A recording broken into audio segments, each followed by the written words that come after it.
से संपर्क रखता था। एक दिन धुंधकारी ने आत्मदेव को मारा। गोकर्ण जी ने आकर आत्मदेव को संसार की असारता का ज्ञान दिया और वन जाकर भगवान का भजन करने को कहा। गोकर्ण के उपदेश को गुरु रूप में स्वीकार कर आत्मदेव ने तुरंत घर छोड़ दिया और वन में जाकर भागवत के दशम स्कंद का पाठ और निरंतर नाम जप किया, जिससे उन्हें श्री कृष्णचंद्र की प्राप्ति हुई। पिता के जाने के बाद धुंधकारी ने धुंधुली की डटकर पिटाई की और धन मांगा। धुंधुली ने दुष्टता का पश्चाताप करते हुए रोज की पिटाई से तंग आकर कुएं में गिरकर अपने शरीर को नष्ट कर दिया और दुर्गति को प्राप्त हुई। धुंधकारी ने 5 वैश्याओं को अपने संग में रखा और उनके लिए धन चोरी करने लगा। उन वैश्याओं ने सोचा कि जब ये पकड़ा जाएगा तो उन्हें भी फांसी होगी, इसलिए उन्होंने धुंधकारी को चारपाई से बांधकर गला दबाकर और दहकते हुए अंगारे मुंह में भरकर अत्यंत बुरी तरह से मार डाला। दुष्ट कर्मों के कारण धुंधकारी को भयंकर प्रेत योनि की प्राप्ति हुई और वो बवंडर रूप में 10 दिशाओं में भटकने लगा। तीर्थ यात्रा से लौटने पर गोकर्ण जी ने धुंधकारी के लापता होने की बात सुनी और उसके लिए तीर्थों में श्राद्ध किया।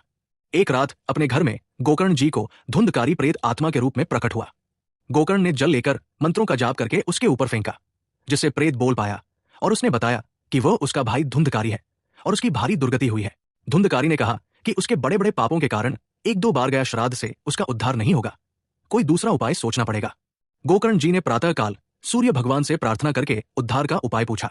भगवान सूर्यदेव ने कहा कि श्रीमद् भागवत महापुराण का नियम पूर्वक सप्ताह पारायण सुनाओ तो निश्चित उसकी मुक्ति हो जाएगी।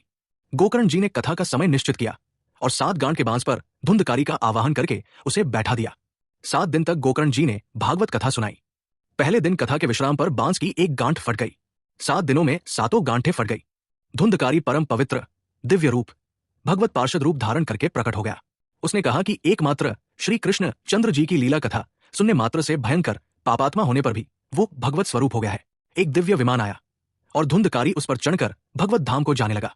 गोकर्ण जी ने विमान रोककर पूछा कि कथा तो सबने सुनी, पर केवल धुंधकारी ही क्यों जा रहा है? भगवत पार्षदों ने कहा कि सुनाने में कोई भेद नहीं था, पर सुनने में भेद हो गया है।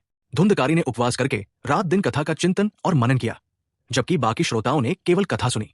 गोकर्ण जी के आग्रह पर सावन के महीने में फिर से अनुष्ठान किया गया। इस बार सभी श्रोताओं ने उपवास और अल्पाहार करके कथा सुनी और मनन किया। कथा की समाप्ति पर भगवान के पार्षदों ने विमान लेकर आए और गोकर्ण जी सहित सभी श्रोताओं को परमधाम ले गए। यहां तक कि कथा सुनने वाले कुत्ते भी गोकर्ण जी की दृष्टि पड़ने पर विमान पर बैठकर भगवत धाम को गए।